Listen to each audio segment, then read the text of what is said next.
한 해가 이제 끝나가는데 어떠세요? 어렵죠? 사는 게 참 어렵습니다. 산 넘어 산이라고 그러는데 한 가지 문제가 해결되면 또 다른 문제가 또 생기고 그렇게 이렇게 살다가 우리 인생이 하나님 앞에 가게 될 겁니다. 참 어렵고 힘든 게 인생입니다. 어떤 때는 그 인생의 무게가 너무나 커서 마치 절벽 위에 벼랑 끝에 서 있는 느낌이 들 때가 있고요.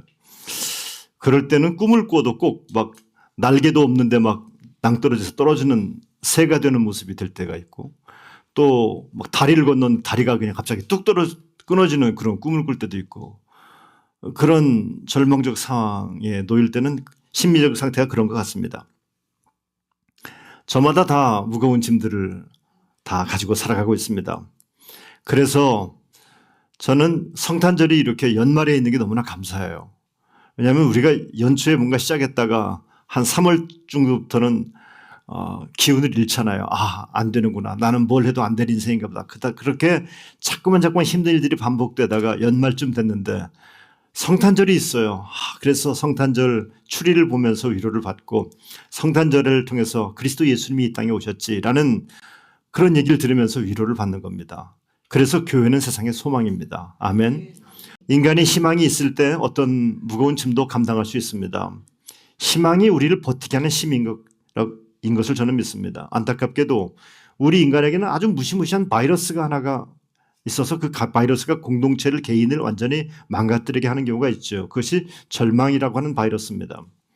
이 절망이라는 바이러스가 어떤 때는 내가 한 조그만 실패, 프로젝트의 실패라고 하는 실패라는 이름으로 나를 찾아오기도 하고 때로는 아주 별것도 아닌 실수라고 하는 이름으로 나를 힘들게 만들기도 하고 어떤 사람은 육체의 질병이라는 어떤 사람은 정신의 병, 우울증, 공황장애라는 이런 다양한 인생의 무거운 절망의 이유들이 우리를 고통스럽게 만들어요. 절망 바이러스가 내 몸속에 퍼지는 것 같아요. 그러나 여러분 두려워하지 마십시오. 이 절망 바이러스를 한 방에 보내는 능력이 바로 그리스도 예수님이십니다. 우리 이걸 믿기 때문에 교회에 나오는 줄로 믿습니다. 여러분 속에 있는 이 절망의 바이러스가 퍼뜨렸던 절망의 기운들이 우리를 찾아오시는 그리스도 예수로 말미암아 극복될 줄로 믿으시기를 축복합니다. 우리가 이 지식의 세계 속에서 뭘 많이 알려고 하잖아요. 얼마나 많이 아는가가 실력이라고 생각합니다. 그런데 진짜 실력은 얼마나 지식을 많이 아느냐가 아니라 누구를 아느냐가 우리 인생의 승패를 결정하는 것이라고 나는 믿습니다. 누구를 알고 누구를 믿고 있느냐가 정말 중요한 일입니다. 이스라엘 민족이 지금 큰 절망에 빠져 있습니다. 그 당시 사악한 왕이었던 므낫세라는 사람의 통치를 받고 있는데 정말 정치적으로나 영적으로나 미치겠는 거예요. 모든 것이 모든 것과 더불어서 절망적인 상황이었습니다.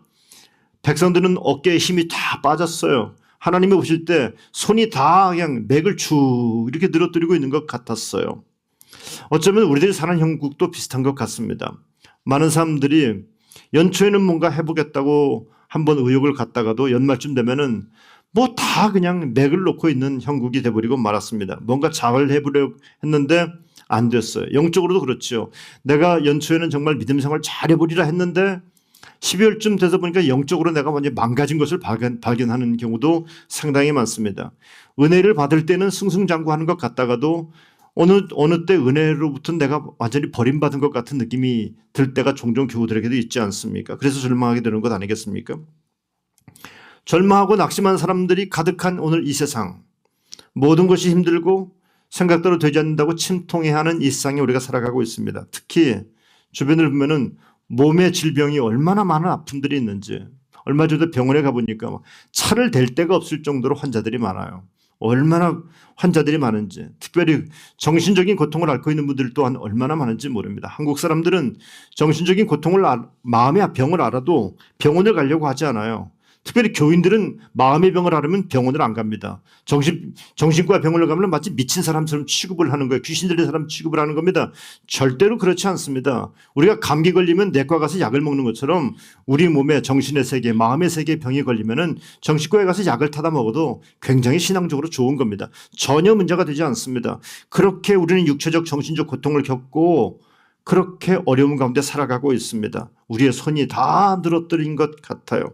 나만 아니라 내 가족이 겪는 아픔도 상당히 큽니다. 의욕도 떨어지고 삶의 기대도 떨어지고 우리가 느끼는 감정은 절망감입니다. 여러분. 근데 우리가 이걸 알아야 돼요. 나만 이런 아픔을 겪는다고 생각하는 것은 굉장히 위험한 겁니다. 나만 팔자가 안 좋아서, 나만 하나님께 버림받은 사람이 된 것 같아서 왜 나는 무슨 복이 이렇게 없길래, 지질이 없길래 이런 어려움을 당하나, 이렇게 판단하는 것은 정말 잘못된 겁니다. 나만 그런 게 아니라요, 옆에 사람들도 그렇고요, 저 사람도 이 사람도 다 그런 절망 바이러스에 지금 젖어 있는 겁니다. 여러분, 때로는 믿었던 사람이 나를 배신할 때는 얼마나 큽니까? 또 뭔가 큰 상실감을 겪을 때는 또 얼마나 있습니까? 그런데 이렇게 절망으로 손이 다 힘이 빠진 성도들에게, 사람들에게 하늘에서 음성이 들려오는 거예요. 무슨 음성이 들려오느냐? 노래하라, 즐거워하라, 기뻐하라. 무슨 정신 나간 소리입니까? 지금 노래할 기분입니까? 지금 기쁠 기분입니까? 뭘 즐거워하라는 얘기입니까? 뭘 즐거워할 만한 상황이 돼야지만 즐거워하죠. 무슨 낮술이라도 먹고 노래하라는 얘기입니까? 뭡니까? 이런 반감이 확 생겨나지 않습니까? 그런데 하나님께서 이어서 말씀하시는 게 뭐냐면은, 너의 하나님 여호와가 너의 가운데 계신다. 하나님이 우리 가운데 계신다. 그러니 노래하라, 그러니 즐거워하라, 그러니 기뻐하라 라고 말씀하고 있습니다. 절망스러운, 우리가 행복한 일을 만나면 아까 조금처럼 말이죠, 환자가 기도하고 막 낫고 그러면 말이에요, 정말 하나님이 살아계신 게 확확 느껴지잖아요. 그런데 그렇게 기도했는데 병이 고침받지 못해요. 그러면요, 하나님이 나하고는 상관없는 건가? 나는 하나님이 버렸나? 이런 마음이 드는 거예요. 절망감이 드는 겁니다. 절망감 들어가는 겁니다. 우리는 이 절망의 순간에는 하나님이 나와는 전혀 상관없는, 왠지 낯선 손님처럼 느껴질 때가 상당히 많습니다. 거리감이 느껴지게 됩니다. 그런데 하나님 말씀하십니다. 힘들지? 그런데 내가 네 하나님이야. 내가 네 하나님이야. 우리는 고통의 문제를 만나면 빨리 이 절망적인 상황에서부터 벗어나려고 뭐 이런저런 방법을 다 동원해 봅니다. 그러다가 더 헛발질해서 더 깊은 늪으로 빠지는 경우도 숱하게 많습니다. 여러분, 사람들이 다양한 훈수도 들고요. 그런데 그런 것들은 근본적 해결책이 되지 않습니다. 우리가 갖고 있는 모든 절망의 그늘을 확 벗겨버릴 수 있는 유일한 해결책은 너의 하나님이 너희 가운데 계신다. 이 말씀이 믿겨져야 될 줄로 믿습니다. 저는 우리 인간에게 주시는 최고의 축복의 말씀이 바로 하나님이 나와 함께 한다는 이 임마누엘의 축복의 말씀이 최고의 축복의 말씀이요, 약속이라고 저는 믿습니다. 힘들고 어려울 때 우리가 뭐 합니까? 사업이 부도나면은 우리는 이런 얘기를 듣고 싶어 해요. 누가 나 돈 도와준대. 이런 얘기 듣고 싶어 하는 겁니다. 예, 그랬으면 정말 좋겠습니다만은 우리는 듣고 싶은 말이 있는가 하면은 들어야 될 말이 있어요. 듣고 싶은 말, 병 났는데 돈 준대, 뭐 출세한대, 이런 귀가 확 열리는 그런 얘기만 듣고 싶어 하는데, 정말 하나님이 우리에게 원하시는 것은 들어야 될 말을 들으라는 얘기입니다. 그 뭡니까? 하나님이 너의 하나님이다. 그 하나님이 너희와 함께 한다라는 말을 들으라는 얘기입니다. 우리는 고통의 문제가 빨리 해결되기를 간절히 원합니다. 예, 정말 그러고 싶어요. 그런데 하나님께서는 내 안에 고통의 문제를 해결하시기 전에 먼저 내 귀에 내가 너의 하나님이야, 이 얘기를 들으라고 우리에게 들려주고 있습니다. 저는 이 말씀처럼 기가 막힌 응답이 없다고 믿습니다. 하나님으로부터 이 말씀을 들으면 그 순간에 우리 인생의 회복이 일어나게 됩니다. 듣고 싶은 말이 아니라 들어야 될 말을 듣게 되길 주님의 이름으로 축원합니다. 근데 평범한 순간에는 잘 안 들려요. 어려울 때 많이 듭니다. 병 들었을 때, 인생의 위기를 만날 때 이런 말이 들려오게 됩니다. 야곱이 도망갑니다. 자기 형 에서의 칼을 피해서 도망가는데, 베델에서 이제 돌베개하고 잠을 자려고 하고 있는데 하나님이 말씀하시죠. 내가 너와 함께 하겠다. 나는 네 하나님이다. 네 아브라함의 하나님, 이삭의 하나님, 야곱의 하나님, 너의 하나님이다. 내가 너의 하나님이다. 너와 함께 하겠다. 하나님이 약속하지 않습니까? 내가 너와 함께 하겠다. 여러분, 우리는 이런 생각을 하죠. 내가 지금 만나고 있는 이 환경이 바뀌는 것이 내 인생의 축복이라고 생각합니다. 이 억울하고 이 속상하고 이 괴롭고 이 고통스러운 환경이 싹 고쳐지는 것, 새로운 것, 아주 정말 기분 좋은 환경으로 바뀌어지는 것이 내 인생의 축복이라고 생각합니다. 그런데 그렇지 않습니다. 환경이 바뀐다고 여러분의 삶이 다 바뀔 것 같습니까? 갑자기 월세방에서 좋은 집으로 이사가면 여러분의 인생이 완전히 바뀔 것 같습니까? 그러면요, 좋은 집 사는 사람 사람들 다 행복하게 해요? 그렇지 않습니다. 하나님이 우리 가운데 계신다고 하는 이 말씀이 들려지고 믿겨지는 것이 진정한 축복인 줄로 믿습니다. 하나님이 우리 하나님이 되고 하나님이 내 가운데 함께 한다는 것이 믿겨지게 될 때 내 인생의 변화가 그제서야 일어나게 될 줄로 믿습니다. 이보다 더 강력하고 이보다 더 확실한 은혜가 어디 있겠습니까? 여러분, 우리 가운데 계신 하나님, 이 말씀을 묵상하면서 성경이 내 대신 질문을 해주는 겁니다. 우리 가운데 함께 하시는 그 하나님, 내가 너와 함께 하겠다는 그 하나님은 도대체 어떤 하나님입니까? 당신은 누구십니까? 하나님 당신은 누구십니까? 라는 질문을 합니다. 성경은 대답합니다. 나는 구원을 베푸는 전능자이다. 저는 전능하신 하나님, 우리 기도할 때 그런 기도하냐 하잖아요. 전능하신 하나님. 여러분에게 여쭤봅니다. 저에게 물어봤습니다. 너는 정말 전능하신 하나님을 믿고 있는가? 여러분은 하나님의 전능하심을 믿습니까? 전능이 뭡니까? 능치 못함이 없다는 얘기입니다. 그 하나님의 능치 못함이 없음을 여러분 믿고 있습니까? 나는 설교를 하면서 능치 못함이 없는 하나님을 믿으면서 설교하고 있는가? 나는 성도를 위해서 기도하면서 전능하신 하나님을 믿고 기도하고 있는가? 거기에 문제가 있는 거더라고요. 하나님의 전능하심을 믿지 않고 기도하는 것이 무슨 의미 있겠습니까? 하나님의 전능하심을 믿지 못한 상태에서 드리는 예배가 무슨 의미가 있고 하나님의 전능하심을 믿지 못한 상태에서 외치는 설교가 어떤 의미가 있겠습니까? 저는 이번에 파리안 세움교회 어이라는 형제가 이렇게 회복되는 모습을 보면서 하나님이 저에게 막 더 강력하게 말씀하시는 것 같아요. 강단에 섰을 때 나의 전능하심을 믿고 설교해라. 누군가를 위해서 안수기도 할 때 나의 전능함을 믿고 기도해라. 성도 여러분, 여러분도 하나님 말씀을 들을 때 하나님의 전능하심을 믿고 나와서 말씀을 들으십시오. 주의 종에게 기도를 받을 때 하나님의 전능하심을 믿고 나와서 기도를 받게 되길 간절히 바랍니다. 우리 인생의 절망을 소망으로 바꿀 수 있는 유일하신 분은 전능하신 하나님 한 분밖에 없습니다.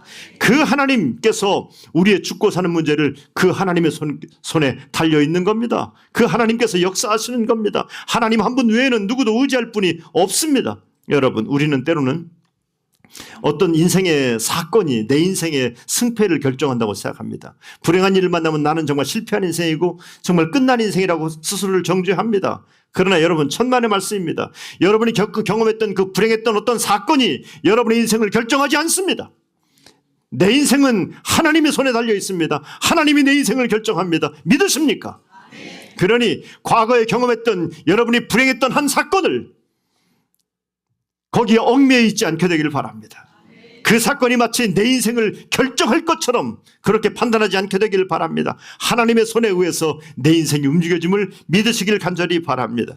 우리는 참 모든 면에서 연약한 사람들이죠. 병도 잘 걸리고 마음도 잘 변하고. 그런데 여러분, 이렇게 연약한 내가 과연 하나님 앞에서 무슨 의미가 있을까라는 생각을 한 적도 많을 겁니다. 나는 정말 하나님 앞에 쓸모없는 존재라고, 너무나 죄가 많고 너무나 연약하기 때문에, 너무나 지었던 과거의 이력이 형편없기 때문에 하나님 앞에서 부끄러울 것밖에 없다고 판단하는 분도 계시겠지만, 그런데 하나님 앞에서 내 연약함은 더 이상 문제가 되지 않습니다. 그러니 하나님 앞에서 뭐 강한 척할 필요 없어요. 약한 모습 그대로, 울고 있는 그 모습 그대로 하나님께 나와서 엎드리기만 하면은 하나님은 내 연약함을 다 상관하지 아니하시고 나를 불쌍히 여기시고 나를 안아주시고 내가 너와 함께하마 약속해 주시는 줄로 믿습니다. 여러분이 처한 위기가 뭡니까? 여러분은 어떤 가정의 위기를 만나고 있습니까? 직장에서는 여러분은 어떤 위기를 만나고 있습니까? 관계의 위기를 만나는 사람도 있습니다. 자식들 때문에 위기를 만나는 가정들도 있습니다. 그런데 나아갈 길이 보이지 않고 도무지 위기투성이라고, 내 인생은 위기밖에 없다고 낙심하는 분들이 있다면은 엘샤다이, 전능하신 하나님을 의지하시게 되기를 주님의 이름으로 축원합니다. 현재의 상황이 여러분 마음대로 돌아가지 않고 현재의 상황이 어렵다고 느끼십니까? 누군가가 나를 도와주지 않으면 넘어질 것 같은 위기를 만나서 힘들어하고 있습니까? 예, 여러분과 저에게 정말 필요한 것은 어떤 백마탄 사람이 와서 나에게 통장을 주면 빈 통장 100주스표를 주면서 이걸 가지고 해결하라고 하는 그 얘기를 듣는 것이 아니라 전능하신 하나님이 나와 함께 하시는 것을 믿고 깨닫게 되기를 간절히 바랍니다. 인생의 길이 어두워서, 인생의 짐이 너무나 무거워서, 인생이 힘들어서 미래가 보이지 않는다고 안타까워하는 분들도 있습니다. 그렇다면 여러분이 정말 만나야 될 분은 전능하신 하나님인 줄로 믿습니다. 근데 이 하나님께서 이렇게 말씀하세요. 그가 너로 말미암아 기쁨을 이기지 못하시며. 이게 정말 이게 이해가 안 되는 거예요. 이게 하나님이 멀리 느껴졌는데, 우리가 어려움 만나면요 하나님이 멀리 느껴지잖아요. 그런데 오늘 하나님께서 우리 인간이 그렇게 어려움 만났을 때 손이 쭉 늘어졌는데 하나님에 대한 믿음이 있겠냐고요. 쭉 쳐져 있는데 하나님은 나와는 상관없는 사람이야라고 그렇게 생각하고 있을 터인데, 하나님께서 이런 우리의 마음을 아시고서 하나님께서 먼저 입을 열어서 우리에게 하나님의 사랑을 고백하고 있는 겁니다. 너 때문에 나는 기뻐 죽겠다. 손주들을 보면은, 할머니들이 손주를 보면 막 이뻐 죽는 거예요. 미친놈처럼 돌아다니도 그렇게 지선들이 이쁜 거예요. 얼마나 이쁜지 몰라요. 얼마나 이쁜지 몰라요. 하나님이 그렇게 나는 너로 말미암아 기쁨을 이기지 못한다. 기쁨을 이기지 못한다. 하나님이 이기지 못할 게 어디 있어요. 그런데 하나님께서 너를 볼 때 드는 내 마음의 기쁨을 내가 조절이 안 될 정도로 나는 힘들구나. 그렇게 나는 기쁘구나라고 말씀하는 겁니다. 문제는 너로 말미암아라는 말입니다. 이 말이 가슴에 된 고구마를 꽉 먹고 목에 꾹 걸린 것 같았어요. 여러분도 그럴 거예요. 왠 줄 아십니까? 내 주제를 내가 알거든요. 내가 얼마나 형편없는지 알거든요. 나는 그렇게 형편없는 존재입니다. 죄인입니다. 허물 많은 존재입니다. 툭하면 불순종하는 사람들입니다. 그래서 고구마를 꾹 먹었는데 목에 꾹 걸린 것 같은데, 그런데 하나님께서 말씀합니다. 너로 말미암아. 이런 나임에도 불구하고 하나님께서 너로 말미암아 하시는데 그 된 고구마가 쑥 내려가는 것 같아요. 쑥 내려가는 것 같아요. 그래요. 나같이 형편없는 존재임에도 불구하고 하나님께서 나로 말미암아 기쁨을 이기지 못한다고요. 이게 웬 은혜입니까? 이게 웬 축복입니까? 이게 웬 감사입니까? 하나님은 사랑받을 만한 조건이 있기 때문에 여러분과 저를 사랑하시는 것이 아닙니다. 내가 허물이 많고 죄인이었음에도 불구하고, 가진 것 없어 병들었음에도 불구하고, 그럼에도 불구하고 너로 말미암아 나는 기쁘다라고 하나님은 우리에게 말씀해 주십니다. 실패를 오랫동안 자주 겪고 그런 분들이 계세요. 그런 분들은요 자존감이 형편없어요. 나는 뭘 해도 안 돼. 뒤로 자빠져도 코가 깨질 사람이야 라고 생각합니다. 어떤 분들은 또 긴 병을 앓고 있어요. 오죽 했으면 긴 병에 효자도 없다 그러겠어요.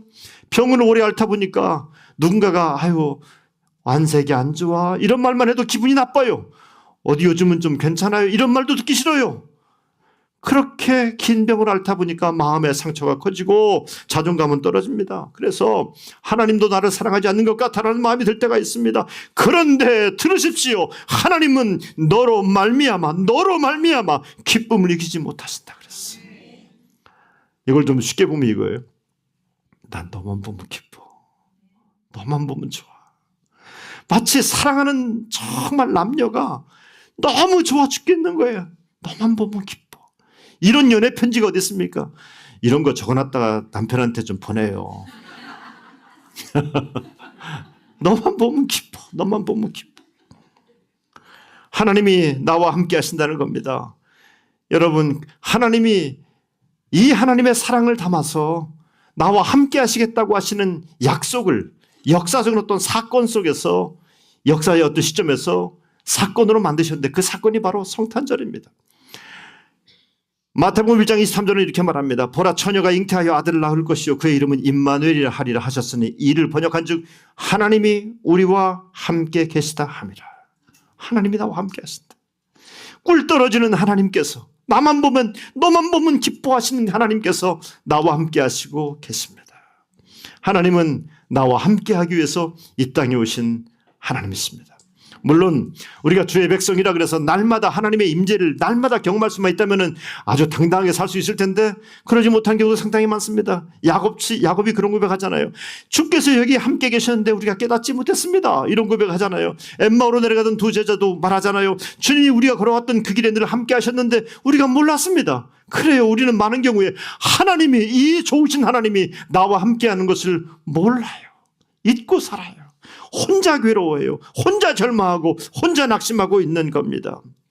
예수님께서 마태복음 28장 20절, 마태복음 맨 마지막 장 마지막 절에서 제자들에게 이렇게 당부했습니다. 내가 너희에게 분부한 모든 것을 가르쳐 지키게 하라. 볼지어다 내가 세상 끝날까지 너희와 항상 함께 하시리.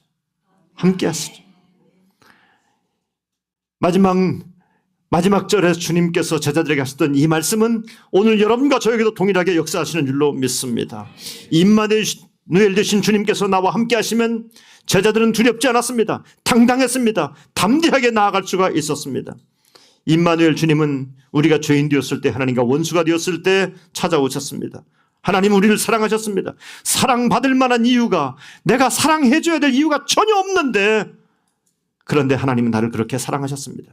여러분, 예수를 믿고 교회에 나와서 예배하는 여러분, 저는 여러분의 시각이 바뀌어지길 간절히 바랍니다. 안 될 것 같은 인생을 살아왔다고 스스로를 평가하면서 나는 안 될 놈이야, 안 될 사람이야 라고 스스로를 평가하고 있습니까? 천만의 말씀이에요. 누가 여러분을 안 될 사람이라고 말합니까? 과거에 여러분이 경험했던 실패가, 여러분의 세월들이, 여러분의 아픔들이 여러분의 자존감을 이렇게 위축시키고 있는 겁니다. 깨달으십시오. 하나님이 나와 함께 하십니다. 이 하나님은 지금도 실패한 나를 향해서 말씀합니다. 나는 너를 보면 기쁘다. 너를 보면 기쁘다. 우리가 할 수 있는 일은 뭐냐면은 이렇게 나를 사랑하신다고 고백하시는 이 하나님의 사랑을 받아들이는 겁니다. 그래요. 하나님 고맙습니다. 나 같은 자를 사랑하신다니 너무나 감사합니다. 나도 정말 주님을 사랑합니다. 아주 주님을 정말 사랑합니다. 이렇게 고백할 수만 있으면 되는 겁니다. 이 하나님이 너를 잠잠히 사랑하시며 그랬어요. 성경을 보면, 이 스바야사를 보면서 느끼는 게 뭐냐면, 너의 하나님, 너희 가운데 너로 말미암아 너를 잠잠히, 너예요. 2인칭으로 너와 나의 문제입니다. 지금 뭐 영철이 엄마, 개똥이 엄마한테 내가 저 사랑한다고 좀 전해줘, 이런 얘기가 아니에요.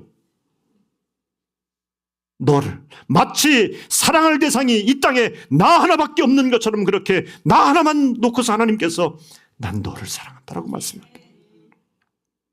내가 비록 힘든 어려움 때문에 알지 못하고 내가 경험하고 있는, 닥치고 있는 이 현실이 너무나 커서 중압감 때문에 하나님의 이 사랑을, 하나님의 임재를 내가 지금 당장은 경험하지 못하고 있다 할지라도 하나님은 지금도 나에게 말씀하십니다. 내가 너를 사랑한다. 오늘 저는 예배를 드리고 돌아가는 여러분들의 귓가에 하나님께서 내가 너를 사랑한다, 이 얘기를 듣고 가시길 주님의 이름으로 축원합니다. 병상에 누워 있습니까? 하나님이 여러분을 사랑하신다는 것을 이 병상에서, 그 병상에서 듣게 되기를 주님의 이름으로 축원합니다. 너의 하나님 여호와가 너의 가운데 계시니. 2000년 전 하나님께서 우리 가운데 계신다는 것을 우리에게 보여주기 위해서 그리스도 예수님을 이 땅에 보내셨습니다. 복음서에 우리에게 성탄에 대해서 증거하고 있습니다. 그리고 지금 하나님은 우리를 잠잠히 사랑하고 있습니다. 내가 사랑받고 있는 자라고 하는 자존감을 가지십시오. 부모도 나를 사랑하지 않고 남편도 부인도 나를 사랑하지 않았다고 생각되는 분들도 있습니다. 그런데 다 나를 버렸어도 하나님은 나를 사랑하십니다. 나는 그래서 하나님이 너무나 좋습니다. 하나님이 정말 나를 사랑하시니 이 하나님께서 우리를 어떻게 회복하시냐면요, 외적인 상황만 바꾸시는 것이 아니라 완벽하게 내 인생을 바꾸실 것을 약속해 주셨습니다. 여러분, 내가 너를 사랑한다, 내가 너를 기뻐한다, 너는 나의 기쁨이다, 너는 나의 사랑이다, 구구절절히 하나님이 이 사랑의 고백이 오늘 예배를 드린 여러분과 저의 가슴 속에 뼛속 깊이까지 박혀지게 되길 바랍니다. 절망의 어두운 그림자가 우리를 향해서 끊임없이 너는 저주받은 인생이야, 너는 뭘 해도 안 돼, 너는 이렇게 죽을 거야 라면서 우리에게 절망을 전염시킬 때, 무슨 소리야, 하나님이 나를 사랑한다. 네가 아무리 어두운 환경을 만들어놔도, 이 환경을 네가 아무리 이용하려고 해도 나는 하나님의 사랑받는 자라고 하는 자존감을 가지고 절망을 이기고 다시 한번 뚜벅뚜벅 믿음의 길, 소망의 길을 걸어가는 우리들 모두가 되기를 주님의 이름으로 축원합니다.